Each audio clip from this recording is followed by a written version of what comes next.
Presiden ke-6 RI, Susilo Bambang Yudhoyono, SBY, dinyatakan mengidap kanker prostat stadium awal setelah diperiksa oleh tim dokter Indonesia.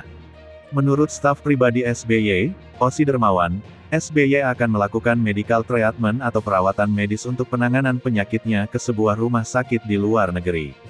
Rencana itu pun, kata Osi, telah disampaikan SBY kepada Presiden Joko Widodo, Jokowi. Osi mengatakan, Presiden Jokowi pun mengirimkan respons baik kepada SBY. Lebih dari itu, Jokowi menjanjikan akan mengirimkan tim dokter kepresidenan untuk perawatan SBY atas sakitnya. Sebelumnya, Osi menyampaikan bahwa SBY didiagnosis mengidap kanker prostat setelah diperiksa melalui metode MRI, biopsi, positron emission tomography PET spesifik membrane antigen, SMA, scan dan lainnya.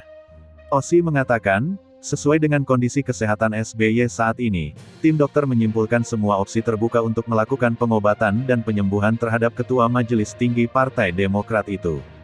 SBY akan melanjutkan medical treatment ke sebuah rumah sakit di luar negeri untuk penanganan penyakitnya. Menurut Osi, komunikasi yang dilakukan antara tim dokter Indonesia dan tim dokter negara sahabat berlangsung baik. Adapun pihak luar negeri sepakat dan bersedia untuk menangani pengobatan dan penyembuhan SBY.